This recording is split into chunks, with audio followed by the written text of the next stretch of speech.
अरविंद केजरीवाल एक धूर्त व्यक्ति है। यूसीसी पर अरविंद केजरीवाल ने अपना समर्थन दिया है, इस समर्थन को आप कैसे देखते हैं? डर, देखिए अरविंद केजरीवाल फ्रस्ट्रेशन के चरम सीमा। तो क्या मनोज तिवारी शीश महल के अंदर जाना पसंद करेंगे? इस भवन को जो भ्रष्टाचार का भवन हो गया है उसमें तो कोई जाना पसंद नहीं। विपक्षी एकजुटता की कोशिश कर रहे हैं। विपक्षी एकजुटता के अंदर अरविंद केजरीवाल को इतना बेइज्जत करके निकाला। मोदी जी ने कहा है कि 21 लाख करोड़ का भ्रष्टाचार है ये पूरा गुट। अब देखो ये तो बाद में बोला ना। 2024 में पीएम मोदी को कोई टक्कर दे सकता है तो वो है सिर्फ और सिर्फ अरविंद केजरीवाल। वो शीश महल के अंदर बैठ के कर ले।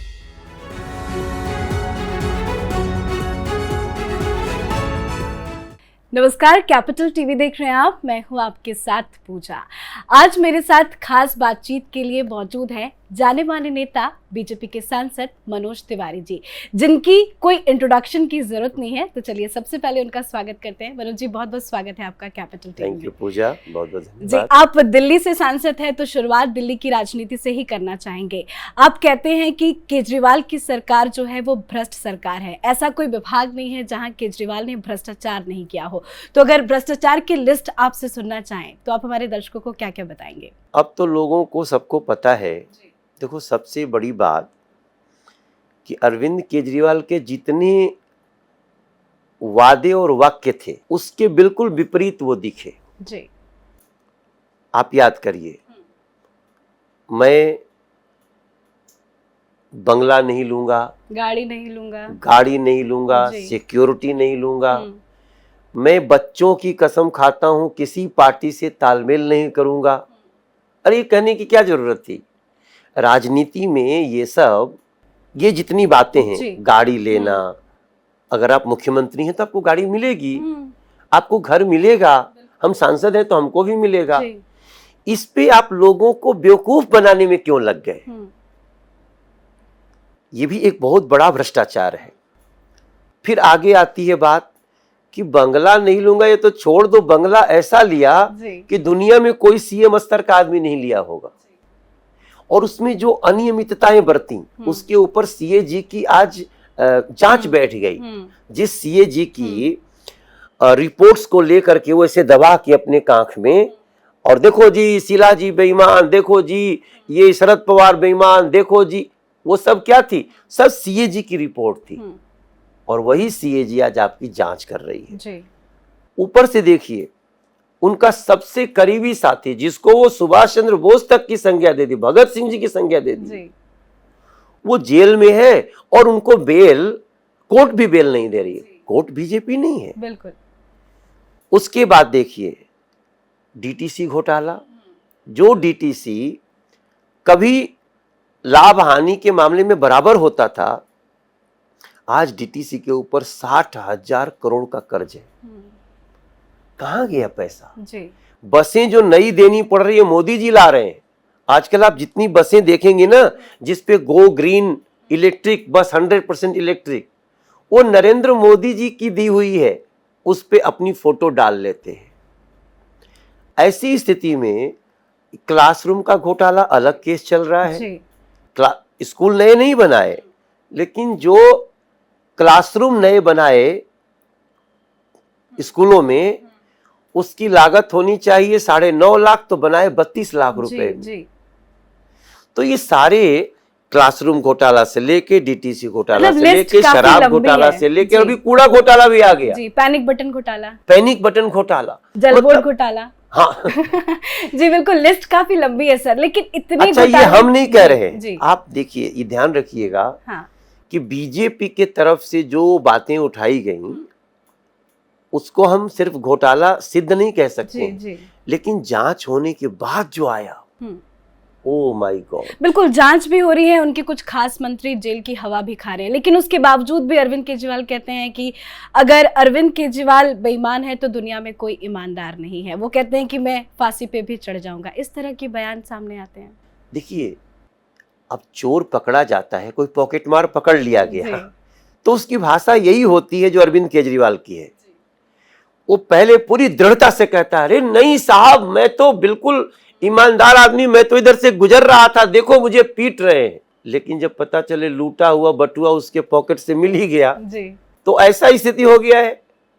आज हवाला कारोबार में, आज शराब घोटाला में उनके सबसे प्रिय लोग उनके गिरफ्तार हैं और जेल में हैं, और एक को स्वास्थ्य के आधार पे अस्पताल भेजा गया है, वरना किसी की बेल नहीं हो रही है। अब इससे बड़ा क्या चाहिए? सोचो, आपने कितने ऑटो टैक्सियों के टैक्सी के लोगों से आपने पैनिक बटन के लिए पैसे ले लिए, और पैनिक बटन के नाम पे एक शो पीस रखा हुआ है, वो बजता है कहीं पहुंचता ही नहीं है। पैसे कहाँ गए वो हमारे टैक्सी वाले लोगों की? तो ये सब कुछ सोच के ना, जमुना जी का घोटाला 9,000 करोड़ रुपया लगा दिया जी। अरविंद केजरीवाल ने जमुना जी की सफाई में। और देख लो, दिल्ली का कोई व्यक्ति, हम आप सब दिल्ली के ही हैं ना, बिल्कुल। क्या हम शाम को अपने बच्चे को लेकर के जमुना जाने की तैयारी करते हैं? जैसे बनारस में गंगा जी जाते हैं, हरिद्वार में जाते हैं, अब तो कानपुर में भी जाने लगे, बिठूर में जाने लगे। आज नर्मदेश्वर की जय होने लगी है मध्य प्रदेश के मुख्यमंत्री के शिवराज सिंह चौहान जी के नेतृत्व में। तो भैया अरविंद केजरीवाल कुछ तो कर देते। और स्थिति देखिए, अभी कल एक बारिश हुई और हमारे क्षेत्र का एक आदमी ऑटो लेके गड्ढे में गिर गया और मर गया जी। मैं आज उसके घर जा रहा हूँ 3 बजे जी। कब तक बलि लेंगे आप इस तरह से? तो इतने जो घोटाले सामने आ रहे हैं, शराब घोटाले में उनसे पूछताछ भी हो गई है, और कई ऐसे घोटाले हैं जो बताया जा रहा है कि जांच की आज केजरीवाल तक भी पहुंचेगी। तो क्या आपको लगता है कि वो दिन दूर नहीं कि केजरीवाल जी को भी हम जेल में देखेंगे? देखिए, मेरा मानना है, अगर ये सारी बातें जो सत्य होती जा रही हैं तो कोई नहीं बचा सकता। आप तो कह रहे हैं कि शेषमल की रिपोर्ट जब सामने आएगी तो केजरीवाल जेल में होंगे। मैं तो देखो, अब मैं बोलूंगा तो लोग यही कहेंगे ना कि मनोज तिवारी विपक्ष में इसलिए बोल रहे हैं, मगर मैं लॉ की बात करता हूँ। अरविंद केजरीवाल जी चाहे कितने भी बड़े पोस्ट पे हों, अगर बेईमानी किए हैं तो उनको सजा होगी, उसमें कोई बचा नहीं सकता जी। अगर आने वाले वक्त में हम मनोज तिवारी को एक दिल्ली के मुख्यमंत्री के रूप में देखते हैं, तो क्या मनोज तिवारी शीश महल के अंदर जाना पसंद करेंगे? देखिए, वैसे तो एक काल्पनिक सवाल है, लेकिन मुझे लगता है कि कोई भी अगर सच्चरित्र मुख्यमंत्री के पद पे बैठेगा ना दिल्ली के, तो वो जो 21 फ्लैट तुड़वाए हैं, पहले उन फ्लैट को बनवा के उन अधिकारियों को वहां रखेगा, और जैसा मुख्यमंत्री आवास एक होता है सामान्य, वैसे में ही रहना पसंद करेगा। मुझे लगता है कि इस भवन को, जो भ्रष्टाचार का भवन हो गया है, उसमें तो कोई जाना पसंद नहीं करेगा जी। अरविंद केजरीवाल बार बार कहते हैं कि चौथी पास राजा की वो कहानी सुनाते हैं, इस तरह के शब्दों का इस्तेमाल करते हैं। प्रधानमंत्री को लेकर भी वो अपशब्द का कई बार इस्तेमाल करते हैं। तो इसको लेकर क्या है बीजेपी के पास जवाब? देखिए, अरविंद केजरीवाल फ्रस्ट्रेशन के चरम सीमा पे है जी। और जो व्यक्ति फ्रस्ट्रेट हो जाए, सोचो, फ्रस्ट्रेशन होनी भी लाजमी है, क्योंकि आप जिस इमेज में आए थे, हम भी as a politician, Manoj Tiwari भी सोचने लगा, यार ये कुछ बिल्कुल अलग बातें कर रहा है जी। क्या ऐसा कोई पॉलिटिशियन हो सकता है? इतनी सारी बातें। वो व्यक्ति आज ऐसा हो गया है कि उसको लोग गालियां दे रहे हैं जी। आज अरविंद केजरीवाल का नाम सुनते ही आम तौर पे लोगों में एक बड़ी शंका है, यार ये बड़ा ही भ्रष्ट निकला। तो वो क्या बोलेगा? वो खुद भी तो शीशा देखता होगा, तो उसके चेहरे पे जब इतने दाग नजर आते होंगे, और वो तो जानते हैं ना, वो तो अरविंद केजरीवाल, देखो, जो करप्ट होता है जी, उसको पता होता है कि मैं करप्ट हूँ, तो फिर उससे किसी अच्छी लाइन की उम्मीद मत करो। आज नरेंद्र मोदी जी, उनसे मिलने के लिए अमेरिका के राष्ट्रपति 14 कदम चल के आते हैं। बिल्कुल। क्या गौरव है साहब। वो व्यक्ति जब जाते हैं, ऑस्ट्रेलिया का राष्ट्राध्यक्ष कहता है मोदी इज द बॉस, मतलब इंडिया इज द बॉस। एक देश में जाते हैं, उसका प्रधानमंत्री आते प्रणाम करते करते पैर छू लेता है, हम जैसे लोगों के रोंवा भरभरा जाते हैं जी। यार इतना बड़ा कद कैसे हो गया? वो भारत के लोकतंत्र ने बनाया वो कद। और बुद्धिमता ऐसी कि जहां 25,000 करोड़ रुपया प्रति महीने जीएसटी आती, मतलब टैक्स आता था, जीएसटी को ला करके 1,70,000 करोड़ रुपया पर मंथ। पैसा इतना खजाने में कि 80 करोड़ लोगों को पैसे के, बिना पैसे के गरीबों को मुफ्त राशन जी। 7 लाख रुपए तक पे कोई टैक्स ही नहीं है जी जी। अरे अरविंद केजरीवाल, कभी पढ़ना शुरू करोगे ना तो इस नरेंद्र मोदी जी की इस ये जो इनका विशाल परिचय मिला है उसमें इतना जल गए हैं ये लोग कि अब गालियां देने के अलावा कोई रास्ता नहीं। रास्ता बचा है ना, विपक्षी एकजुटता की कोशिश कर रहे हैं। तो भी सोचिए, विपक्षी एकजुटता के अंदर अरविंद केजरीवाल को इतना बेइज्जत करके निकाला गया। शिवानंद तिवारी जी राजद के नेता हैं, बिहार के, आप बिहार के हो, वो बिहार के हैं जी। पूजा, कैपिटल टीवी के दर्शक लोग सोचें कि अरविंद केजरीवाल को कहते हैं अरे गोली मारिए इसको, उसका बखत थोड़ी है कि उसको कोई नोटिस करे। कांग्रेस वाले कह रहे हैं कि 3 महीने में केजरीवाल जेल में नजर आएंगे। भाई ये तो आप समझिए, वहां जितने लोग बैठे हैं ना वो सब एक दूसरे को ऐसे ही देखते हैं जी। उनके, देखिए नरेंद्र मोदी जी ने इतनी ऊंचाई हासिल कर ली और देश को इतनी ऊंचाई दे दी, उसके बाद भी ये नहीं कह रहे हैं कि हमने सब कुछ कर दिया। अभी हमें लाखों युवाओं को लगातार रोजगार देने हैं, लगातार उनको ऐसा बनाना है कि वो खुद रोजगार क्रिएट करें जी। अभी हम लोगों को ऐसा करना है कि गांव गांव बैठा हुआ कोई भी व्यक्ति उसको जो सुविधा चाहे उसके अपने दरवाजे पे मिले जी। तो इतने जो लोग, जो इसमें से कोई ऐसा तो है नहीं कि जो सत्ता ना चलाया हो, कोई 5 साल, कोई 10 साल, कोई 20 साल, बहुत कोई 55 साल भी चलाया, तरीका अलग अलग रहा है और सब सत्ता चला के और एक के जगह जिसे टोकरी में सारे लोग डर के छुप जाते हैं ना, तो ये क्या है? देखो मैं शुरू से बोल रहा हूं, मैं बड़ा आज खुश हूं कि अभी जब 3 दिन पहले प्रधानमंत्री जी बोले तो उन्होंने वही बात बोली जो मैं पिछले 10 दिन से बोल रहा था। देखो मैं पार्टी का प्रवक्ता नहीं हूं, मगर मेरे पास अगर कैपिटल टीवी आ जाए जी जी तो मैं अपने हिसाब से बोलता हूं, तो डर भी लगा रहता है यार, कहीं ऐसा न हो जाए कोई गलती हो जाए, आदरणीय नड्डा जी का फोन आ जाए, अरे मनोज तुमने क्या बोल दिया जी। तो भी मैं सभी विपक्षियों के मिलने पे एक बात बोलता था जी। कि ये सभी लोग अपने भ्रष्टाचार की सल्तनत बचाने के लिए मिल रहे हैं जी। मोदी जी ने कहा है कि 21 लाख करोड़ का भ्रष्टाचार है ये पूरा गुट। अब देखो ये तो बाद में बोला ना जी, उसके पहले मैं बोल चुका हूं जी। इसका मतलब मैं जो सोच रहा हूं ना, नरेंद्र मोदी जी उसी तरह कॉमन मैन की तरह सोच रहे हैं। I am thinking like a common man, क्योंकि मैं गांव का आदमी हूं ना जी सर। हमारा बिहार में कैमूर जिले में गांव है, मैं गांव के चश्मे से पूरा देश को देख रहा हूं।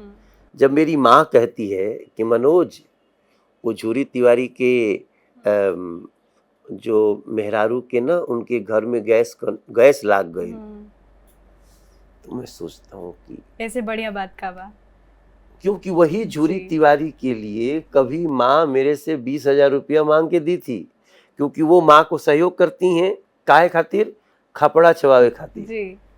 और वही माँ बोलती है मनोज वो झूरी तिवारी के घर मिल गई, उनके 1,30,000 रुपया मिलल है और उनका घर पक्का बन गई। मेरे लिए इससे बड़ी खुशी क्या हो सकती है? बिल्कुल। तो जो विपक्ष में लोग थे वो तो कभी किए नहीं। सर क्या आपको लगता है कि जो केजरीवाल के भ्रष्टाचार उजागर हुए हैं उसको लेकर या उनका जो बिहेव रहा है उसको लेकर अब विपक्ष के जो बड़े बड़े नेता हैं वो भी अब केजरीवाल से किनारा कर रहे हैं? क्योंकि मीटिंग में तो वो शामिल हुए, प्रेस कॉन्फ्रेंस से वो गायब हो गए। देखिए बाकी जो पार्टियां हैं जी, जो भी शासन चला चुका हो उसको पता है जी कि ये चुनौतियां हैं, ये हमारा बजट है, इस बजट के अनुसार हमको इतना इतना काम करना है जी। लेकिन अरविंद केजरीवाल सत्ता चलाने के पहले ही सारा वादा कर दिया और ढप से गिर गया जी। तो इसका मतलब कि ये धूर्त व्यक्ति है, अरविंद केजरीवाल एक धूर्त व्यक्ति है जो योजना बना करके नहीं बोलता है, बिना योजना के जो मन में आया बोल दिया और करने के नाम पे सिफर, तो सारी राजनीतिक पार्टियां अरविंद केजरीवाल को पहचान चुकी हैं कि ये जितना स्ट्रेंज दिखता था शुरू में, उससे ज्यादा स्ट्रेंज निगेटिव रूप से है, ऐसा लोगों ने। लेकिन आम आदमी पार्टी तो कह रही है कि 2024 में पीएम मोदी को कोई टक्कर दे सकता है तो वो है सिर्फ और सिर्फ अरविंद केजरीवाल। वो शीश महल के अंदर बैठ के कर ले, वो अपने शीश महल के अंदर बैठ के वो जितना सोचना है सोच ले, वो शीश महल भी गिरेगा और ये जो ये राजा बना हुआ है ना, इसका घमंड भी। सर, एक आखिरी सवाल मेरा आपसे है, यूसीसी पर अरविंद केजरीवाल ने अपना समर्थन दिया है, इस समर्थन को आप कैसे देखते हैं? डर, ये अभी जो सीएजी का जो जांच बैठी है ना, तो अब ये अरविंद केजरीवाल ऐसे 2-4 और चाल चलेगा जहां मोदी जी का समर्थन करता दिखेगा, ये सिर्फ और सिर्फ कि शायद इससे थोड़ी सी हमारे प्रति नरमी हो जाए, क्योंकि बाकी विपक्ष के लोगों ने तो हटा दिया जी। तो अब ये कोई ना कोई सहारा ढूंढ रहा है। जिस शरद पवार को गाली दिया उनके चरणों में गिरा, जिस लालू यादव को गाली दिया उनके चरणों में गिरा, जिस राहुल गांधी को गाली दिया उनके चरणों में गिरा पड़ा है, जिन जिन को गाली दिया है उनके चरणों में गिरा पड़ा है, सबने ठोकर मारा। तो अब ये उनका अंदर का जो डर है ना, जो जेल का दरवाजा सामने आ रहा है, इसलिए वो थोड़ा लेकिन वो तो हिंदू मुसलमान की राजनीति बहुत करते हैं, कभी कभी तो चले जाते हैं। कुछ नहीं करता है जी। उसने सबसे ज्यादा मुसलमानों का नुकसान किया है और मुसलमान समझ भी गए हैं। दिल्ली में जब एमसीडी का चुनाव हुआ, जहां सबसे केवल मुस्लिम समाज के लोग थे, एक को जीता है क्या आम आदमी पार्टी, जरा देख लो। तो मुस्लिम समाज के लोग इसको मजबूरी में जरूर सपोर्ट कर सकते हैं, लेकिन दिल उनका भी दुखा हुआ है और मैं उन सबको बोल रहा हूं, आपका भी उनका भी खैर ख्वाह नरेंद्र मोदी जी है। जी, चलिए बहुत बहुत धन्यवाद सर हमसे इतना वक्त देने के लिए। जाते जाते आपसे एक आखिरी सवाल जो आप हमारे व्यूअर्स को बताइए कि 2024 का चुनाव है, बीजेपी किस तरह से आगे बढ़ रही है, क्या कुछ होगा 2024 में? नहीं, 2024 में नरेंद्र मोदी जी को जितने सांसद मिले थे पिछली बार 2019 में जी, उनसे मुझे लगता है कि 40 से 50 ज्यादा मिलेंगे। तो इसमें कोई दो राय नहीं है कि भारत के लोगों का कई ऐसे इशू हो सकते हैं जिस पे अभी कुछ काम होना बाकी है, लेकिन लोगों के दिलों में बस गए हैं नरेंद्र मोदी। हम जितने लोगों से बात करते हैं, लोग नरेंद्र मोदी जी को स्वस्थ भी देखना चाहते हैं और अगले 10-15 साल तक प्रधानमंत्री देखना चाहते हैं। जी जी बिल्कुल, बहुत बहुत धन्यवाद सर बातचीत के लिए। आप सभी का भी बहुत बहुत धन्यवाद हमसे जुड़ने के लिए। देखते रहिए कैपिटल टीवी। नमस्कार।